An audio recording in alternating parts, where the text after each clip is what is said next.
Assalamualaikum warahmatullahi wabarakatuh. My name is Mohammed Yunus and I'm from Universitas Muhammadiyah in Jakarta. So, firstly, I want to thank you for giving me the opportunity to present my research paper. So, the title of my research paper was Analyzing Election Candidates of the Indonesian Election 2024. And we specifically focus on their climate change campaign, specifically run on social media channels. Yeah. So we will be closely following the election campaign on social media of all the three major election candidates of 2023 to of 2024 Indonesian election. So these are the table contents, so which will cover during our presentation. We will start with introduction, then we will discuss our literature review, then our research method, results and discussion, application, recommendation, and then conclude. Okay. So the first was introduction. So we have seen a quite transformation in the political landscape of Indonesia, specifically through social media, with the awareness of social media, with the access of social media, with citizens all around Indonesia. And so that's why we focused on social media role, specifically Instagram and Twitter data, how these platform was used and played its role in 2024 election campaigns.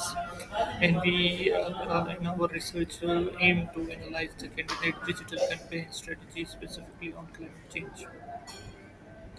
So, so then literature reviews. On literature review, we have seen the already publication articles, so which are regarding firstly the global perspective, firstly on social media political campaign, like for example, using the U.S. elections, the use of social media in other countries' election like India and Pakistan, or in Canada or in European, especially UK. So we have also seen so many case studies in our literature review from other countries. Then we specifically focus on the Indonesia political strategies, specifically on social media.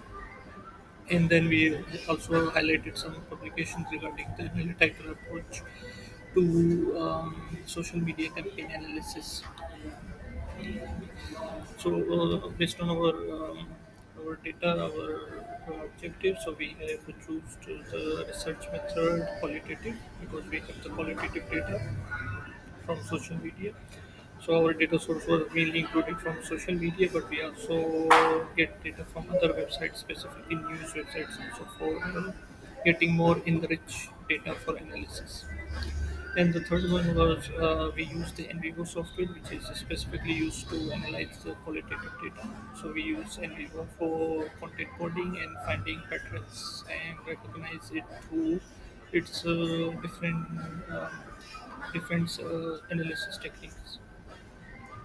Yeah, so based on our analysis, so the discussions and the results which we have highlighted, one play was the online activity patterns candidates. So we have seen so much involvement of each election candidate in the in the digital space, and then they use different techniques and metrics for the public engagement to get more and more connect with the people and reach as more as they can. And then we have also done the content themes, and which we compared the regional and national strategies. So how from the top national level to below regional and local level, how the campaign is trickled down. So, based on our findings on social media campaigns, so the key insights which we have developed through campaign dynamic was regarding the analysis. Like firstly, the analysis of candidate social media outrage. So there is we have presented our result and shown how social media outrage helps certain candidates more and more better. Then we have also seen the effectiveness of their digital strategies.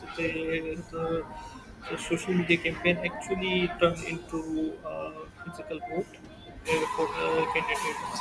And then the public engagement and the sentiment analysis also play very important. And the sentiments and the public engagement eventually turned into a voting pattern of the citizens also.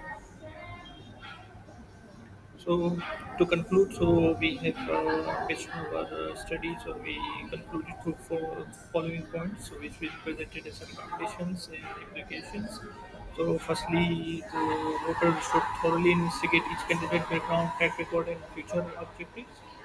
So these are the main points which I highlighted. So which is being checked for the each candidate, and a candidate should be evaluated based on their knowledge, leadership ability, and commitment to serving the people. And then we also checked the knowledge, leadership, and the commitment level of the candidate.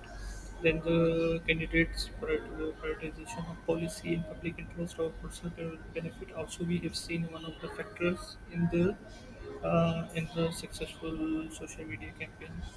Then respect for democratic norms like freedom of speech, non-violent discussion is also being we have seen one of the points which are being highlighted during the social media campaign. The better people are presenting their belief in these values, the more better social media campaign we have seen from them. Then voters also utilizing the right to vote and actively participating in the electronic process. So based on the election campaign and based on their engagement and their sentiment, they have utilized the voting process to eventually make a decision.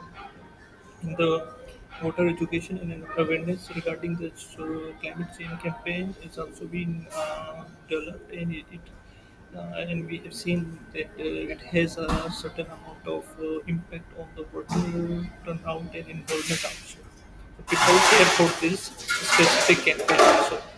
And the 2024 election also offers the opportunity to elect leader capable of rebuilding the economy and also to solving the urban-rural imbalance. So, with economical development with the environmental friendly solution. So, this balance is very important for the development for the successful election campaign from the candidate in 2024. So yeah, so that's it. Thank you so much for giving me the time. And so if any questions you may ask. Thank you.